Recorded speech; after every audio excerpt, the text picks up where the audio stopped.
नाज़रीन अस्सलाम वालेकुम, क्या हाल चाल है आपका। और ये जो खुशी के तासुरात हैं, ये ज़ाहिर है इंडिया की शिकस्त पे है।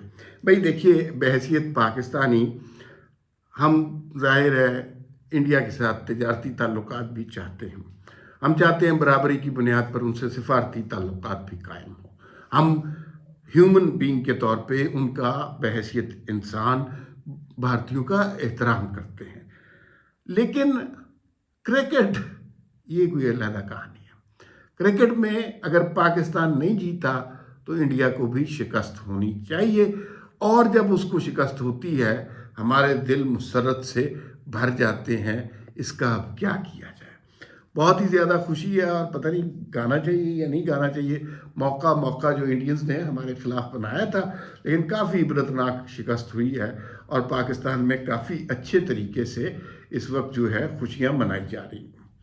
तो अच्छा, ज़ाहिर है पॉलिटिकल खबरें भी करनी है, तो उसमें दो तीन चीज़ें बहुत अहम हैं।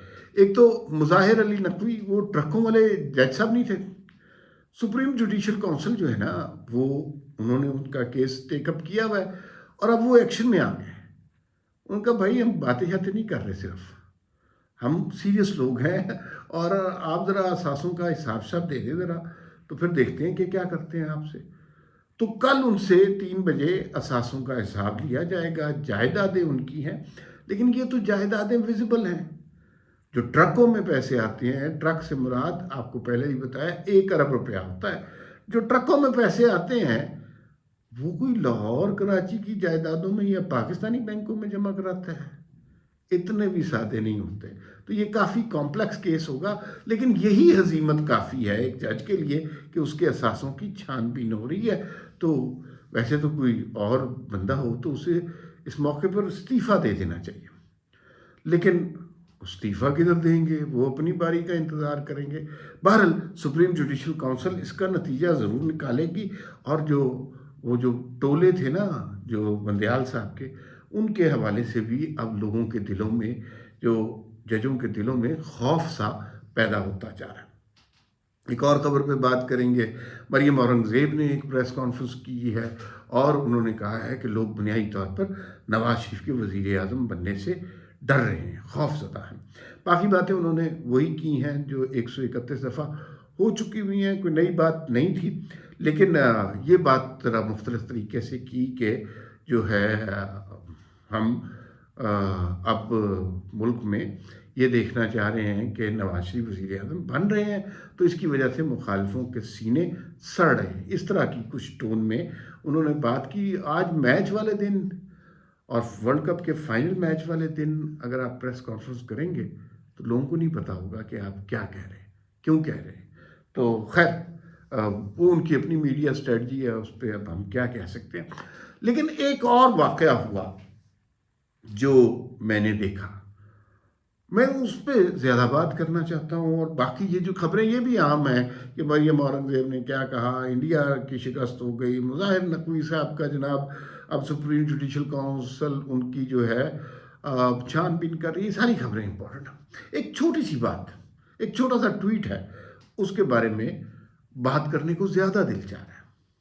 और मेरी ख्वाहिश है कि जो फीलिंग मेरी इस वक्त है, वो फीलिंग मैं आपके साथ शेयर करूं, और शायद आपको उस बात की समझ आ जाए कि जो मैं करने वाला हूं।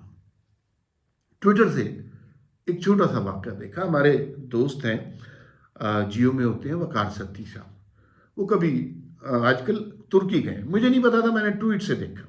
अच्छा, तुर्की जो है, हम बहुत सारे लोग जा चुके हैं, मैं भी जा चुका हूँ। मुझे हैरत हुई कि वैसे तो अगर आप यूरोप वगैरह में जाएं तो पाकिस्तानी पासपोर्ट, पाकिस्तानियों की कोई ख़ास इज्जत नहीं है। और ये अपने नेबरिंग कंट्रीज़ में भी जाएं, दोस्त ममालिक में भी जाएं, तो वो कोई फ़कीर से ही समझते हैं हमें। आप एक मुल्क है दुनिया में जहां पर पाकिस्तानियों की बेतहाशा इज्जत है, और वो है तुर्की। मैं वहां गया, आप किसी दुकानदार से कोई चीज़ लेने लगे और आप उस दुकानदार को पता चल जाए आप पाकिस्तान से आए हैं, वो आपसे पैसे नहीं लेगा। पाकिस्तानी बरादर, ख़त्म। اتنا احترام ہے، آپ کو گلے لگائیں گے، آپ کو کھانے کھلائیں گے، آپ کی جس طرح بھی عزت ہو سکے گی وہ عزت کریں گے۔ ابھی پچھلے دنوں کچھ پاکستانیوں نے وہاں خواتین کی تصاویر کھینچی، جس کی وجہ سے کافی ہماری پوزیشن کو نقصان پہنچا، لیکن بہرحال نہیں ہے۔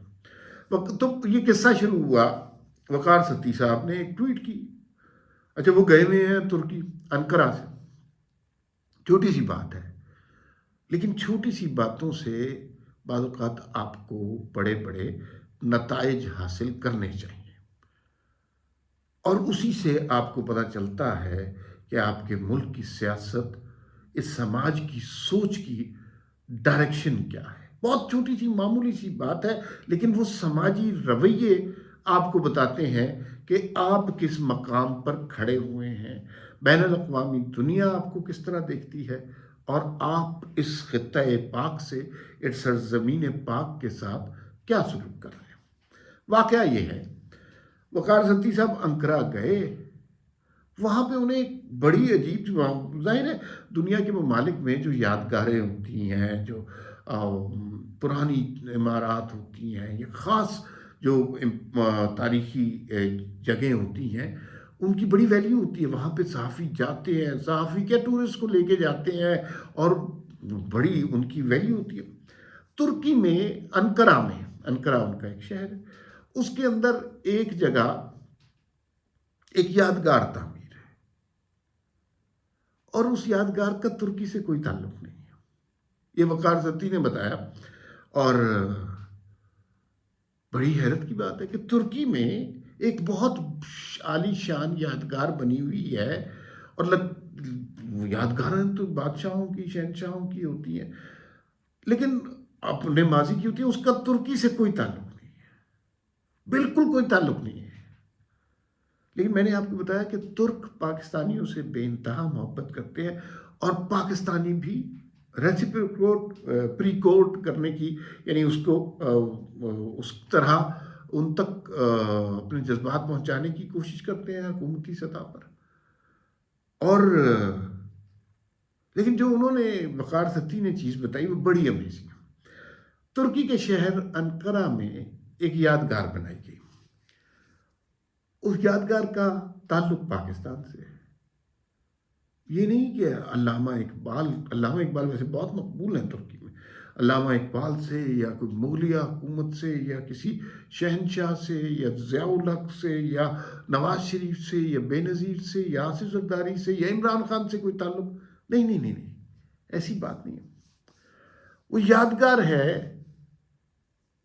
اے پی ایس کے سانحے میں، جو پتہ نہیں 147 149 بچے جو شہید ہوئے تھے، جنہیں دہشت گردوں نے ذبح کر دیا تھا، ان شہید بچوں کی یاد میں ترکی کے شہر انقرہ میں ایک یادگار بنائی ہے۔ اس یادگار میں انہوں نے ان سارے بچوں کے نام لکھے ہیں، احترام کے ساتھ، تکریم کے ساتھ، جیسے شہید فرشتوں کے نام لکھے جاتے ہیں، جیسے بہت پیارے بچوں کے نام لکھے جاتے ہیں۔ اور وہ یادگار اس طرح تعمیر ہوئی ہے کہ وہاں پر لوگوں کو لگتا ہے کہ وہ جو دکھ پاکستانیوں کے سینے میں آج تک نیزے کی طرح گڑا ہوا ہے، وہ صرف ہمارے سینے میں نہیں ہے، وہ ترکوں کے سینے میں بھی ہے۔ اور وہ جگہ ہم نے دکھائی۔ میں نے وقار ستی کا یہ ٹویٹ دیکھا، وہ ویڈیو بھی دیکھی، مجھے یہ خیال آیا کہ دنیا، اور بین الاقوامی دنیا، ترکی جیسے ممالک جو بڑے ڈیولپ ملک ہیں، وہ کس طرح ہمارے شہیدوں کا احترام کر رہے ہیں۔ ایک ہمارے ہاں کی صورتحال ہے، یہاں پر ایسے بدبخت لوگ موجود ہیں جو عمران خان کے نظریے سے متفق ہوتے ہوئے ہمارے شہداء کی یادگاروں کو نظر آتش کر دیتے ہیں۔ آپ امیجن کیجئے دنیا اس واقعے پر ہمیں کس نظر سے دیکھتی ہوگی۔ جو قوم اپنے شہداء کی یادگاروں کا احترام نہیں کر سکی، وہ قوم پھر کسی کے لیے محترم نہیں ہو سکتی۔ یہ بڑی تکلیف دہ بات ہے۔ میں شکر گزار ہوں وقار صدیقی کا کہ انہوں نے یہ ٹویٹ کی۔ میرے آپ ٹویٹر کی ٹائم لائن پہ دیکھ لیں، میں نے ری ٹویٹ بھی کی ہے، لیکن بہت اس خیال کو سوچ کے کہ دنیا ہمارے شہیدوں کا کتنا احترام کر رہی ہے اور ہم اپنے شہداء کی یادگاروں کے ساتھ کیا کر رہے ہیں، تو پھر ہمیں سمجھ آتی ہے کہ عمران خان ایک فتنہ رہا ہے، اور اس نے اس ملک کو کہ لوگوں کے اندر جو نفرت کا زہر بھرا ہے، اس کے اندر وہاں تک نوبت آ گئی تھی کہ لوگ اس گھر کو ہی نظر آتش کرنا چاہتے تھے۔ اس پہ بہت بات ہو چکی ہے، لیکن آج اس واقعے پر بات کرنے کو جی چاہا۔ باقی باتیں پھر کبھی سے، پھر ملاقات ہوگی۔ اللہ حافظ۔